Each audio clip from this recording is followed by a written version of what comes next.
You've just brought home a newborn, maybe a few hours ago, maybe a few days ago, and at some point, possibly in the middle of last night, a thought crossed your mind that every single first-time parent has had. Why did nobody actually teach me how to do this? Hospitals send you home with a tiny human being and essentially wish you luck. And suddenly you're responsible for bathing them, dressing them, keeping them warm, watching their umbilical cord, figuring out their cries, and making sure they are safe while they sleep, all while running on very little sleep yourself. I'm Stephanie, and this video is the practical guide that nobody gave you. In the next 10 minutes, I'm going to walk you through every single newborn care basic: bathing, dressing, the umbilical cord, safe sleep, tummy time, understanding your baby's cries, and what newborn warning signs actually look like. Before we start, a quick note. This video is for general information only. Always speak with your own doctor, midwife, or healthcare provider for advice specific to your baby. Now, let's get into it. Let's start with the most fundamental skill of all, holding your baby. Because for many first-time parents, picking up a newborn for the first time is genuinely terrifying. They feel impossibly fragile. Here's what you need to know. Always support the head and neck. A newborn has no muscle control in their neck whatsoever. Their head must be supported at all times. When you pick them up, hold them, carry them, and put them down. Your hand or forearm always cradles the back of the head, every single time. The cradle hold: slide one hand under baby's head and neck, the other under their bottom. Lift close to your body. This is your foundational hold and the one you'll use most in the early weeks. The shoulder hold. Baby's chest rests against your chest, head over your shoulder, one hand supporting the bottom and one hand and forearm supporting the back and head. Excellent for soothing and winding after feeds. Putting baby down safely. Always lower baby head first, supporting the head and neck until baby is fully on the surface. Never place a baby down feet first and let the head drop. And one more thing, you cannot spoil a newborn. Holding your baby, responding to their cries, keeping them close. None of this creates bad habits at this age. It builds trust, security, and healthy attachment. Hold your baby as much as you want. 3. Bathing your newborn. Bathing a newborn is one of those things that sounds simple until you're actually holding a slippery, screaming, tiny person over a plastic tub. Let me walk you through it step by step. In the first 1 to 2 weeks, top and tail wash. Until the umbilical cord stump falls off, avoid full immersion baths. Instead, do a top and tail wash. What you need: a bowl of warm water, a soft cloth or cotton wool, a clean towel, a clean nappy, and fresh clothes. Always test the water temperature on the inside of your wrist. It should feel warm, not hot. The method: start with the eyes. Use separate pieces of cotton wool for each eye, wiping from the inner corner outward. Then face, then neck folds, then armpits, then hands. Move to the nappy area last, always cleaning front to back for baby girls. Keep baby wrapped in a towel and only expose the area you are currently washing. From week 2 onwards, full baby bath. Once the cord stump has fallen off and healed, you can move to a full baby bath. Here's how to do it safely. Water depth and temperature. Use a shallow amount of water only, just enough to cover baby's lower body. The water should feel comfortably warm when tested with your elbow or a bath thermometer, not hot. If you're unsure, a bath thermometer is a worthwhile purchase. Never leave the room, not even for a second. Babies can drown in very shallow water in seconds. Everything you need should be within arm's reach before you put baby in the bath. Supporting baby in water. Support baby's head with your non-dominant hand and forearm, keeping their head above water at all times. Use your dominant hand to wash. Keep your grip firm. Wet babies are very slippery. How often? Newborns only need bathing a few times per week. Daily bathing can dry out their delicate skin. Focus on keeping the face, neck folds, hands, and nappy area clean between baths. After the bath, pat, don't rub. Baby dry, paying particular attention to all the skin folds, neck, armpits, behind the knees, and the nappy area. Moisture trapped in skin folds can cause irritation. 4. Umbilical cord stump care. The umbilical cord stump is one of those things that catches a lot of new parents off guard. It looks strange, yellowish green, then browning and drying out, and many parents are nervous about touching or cleaning around it. Here's everything you need to know. Keep it clean and dry. That is the entire care instruction. Clean and dry. Fold the front of the nappy down so it sits below the stump and doesn't rub on it. Avoid fully submerging baby in water until it falls off. Do not pull it off, even when it looks like it's barely hanging on. Let it fall off on its own. Pulling it off prematurely can cause bleeding and infection. Signs it is healing normally. The stump will change from yellowish green to brown to black as it dries and falls off. Signs of infection. Call your doctor. Redness or swelling spreading onto the surrounding skin. Foul smell. Yellow discharge that is wet rather than dried. Baby seeming unusually unsettled when the area is touched. 5. Nappy changes. What's normal? In your first week home, you will be changing a lot of nappies, many more than most people expect. So let's make sure you know what you're doing and what you're looking at when you open that nappy. What baby's nappies should look like. Days 1 and 2. Meconium. The first nappies will contain meconium, a dark greenish-black, tar-like substance. It is completely normal. It is everything that was in baby's gut during pregnancy passing through. Days 3 and 4, transitional stools. As milk comes in, stools change to a greenish-brown or mustard yellow. This transition is a sign that feeding is going well. Week 2 onwards. Breastfed babies have loose, mustard yellow stools that may look seedy or curdled. This is completely normal, not diarrhea. Formula-fed babies have firmer, paler tan or yellow stools.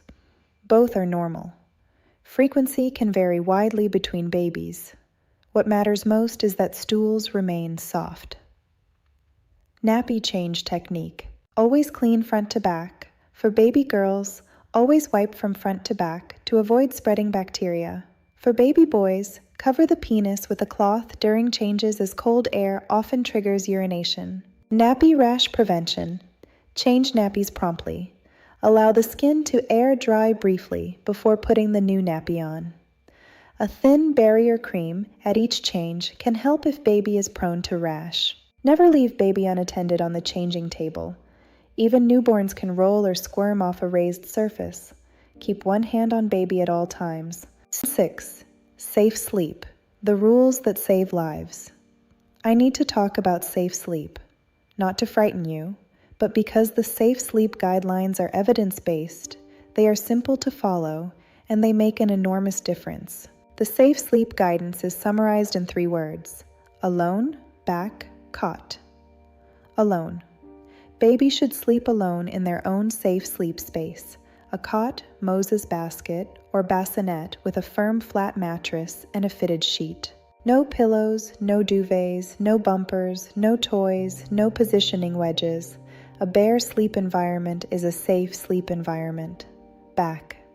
Always place baby on their back to sleep, never on their front or side.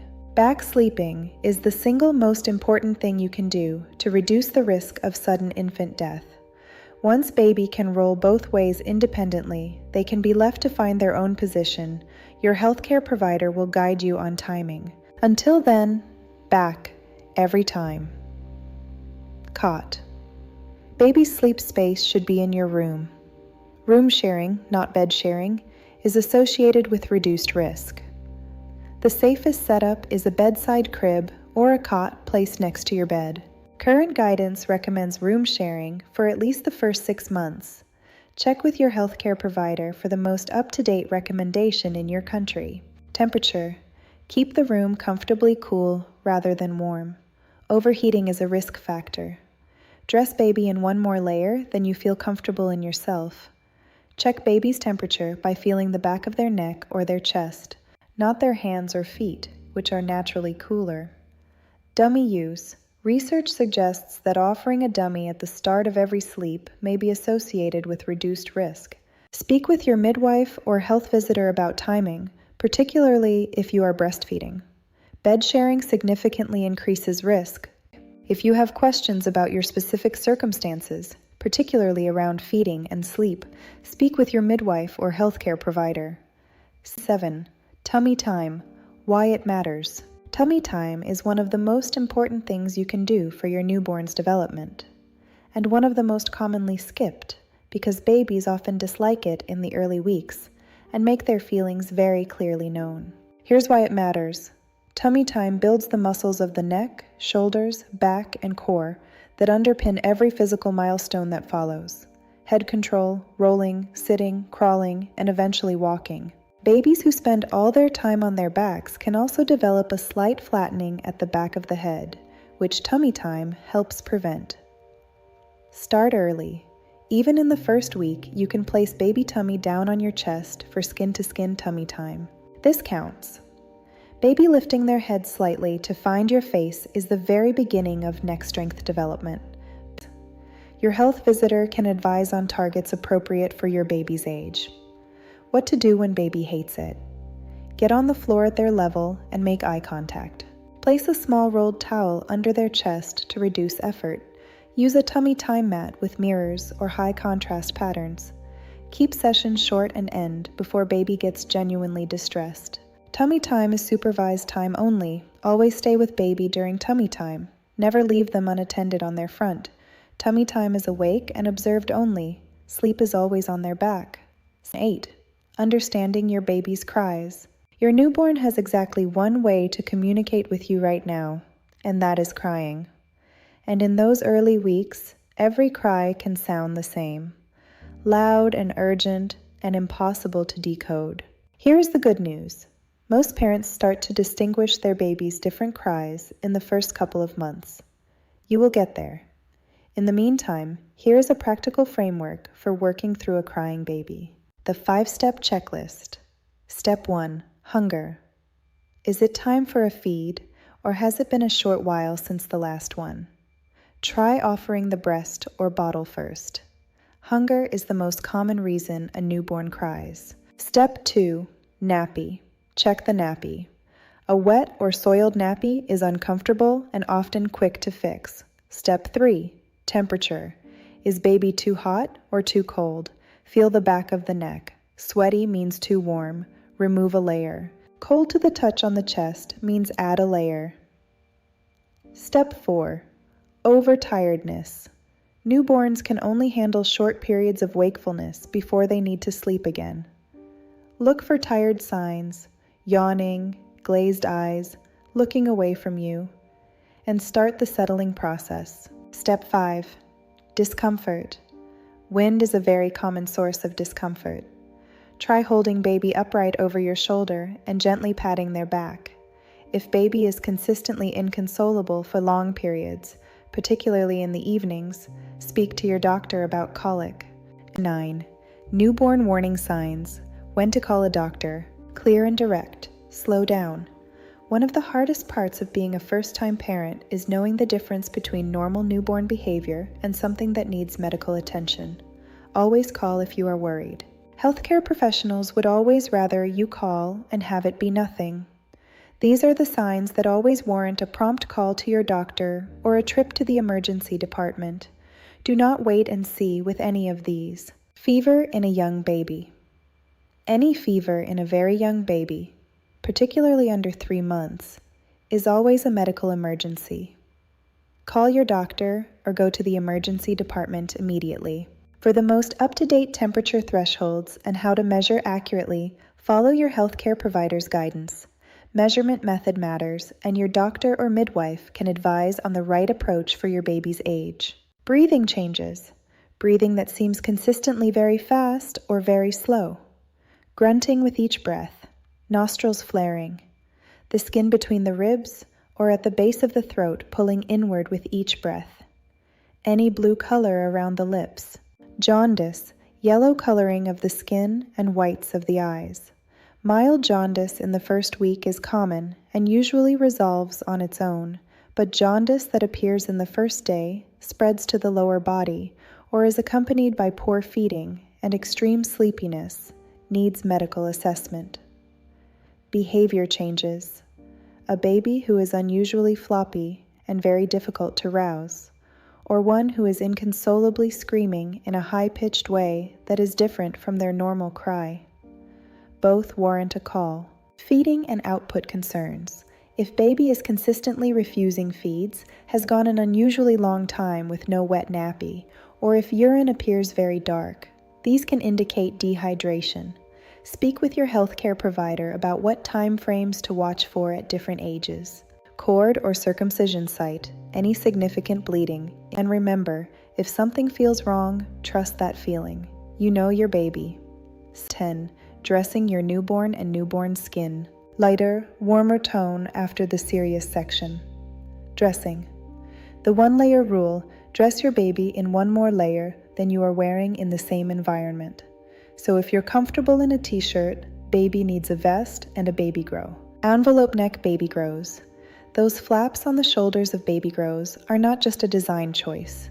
They're for pulling down over the body in case of a nappy explosion. Pull down, not up.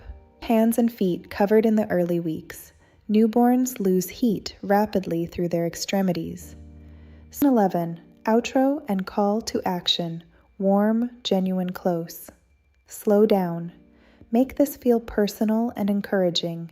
You came into this video not knowing how to bathe, dress, settle, or read a newborn, and now you do. That is not a small thing. That is genuinely significant. Let me leave you with the most important thing I want you to take from today. There is no such thing as a perfect parent. There is no such thing as a parent who has it all figured out. Every single parent you see who looks like they know what they're doing. They were exactly where you are right now, not long ago. You will make mistakes, tiny ones, and none of them will define you as a parent. What defines you is that you are here, watching this, learning, trying. That is everything. And one final reminder. This video is general information only. For anything specific to your baby, always speak with your own healthcare provider. They are your best resource. If this video helped, please give it a thumbs up. It helps other brand new parents find this at 3 a.m. when they desperately need it. And subscribe, because this is part of a full first-year parenting series. Drop a comment below telling me, how old is your newborn right now, and what is the thing you most wish someone had told you before you brought them home? Go be with your baby. I'll see you in the next one.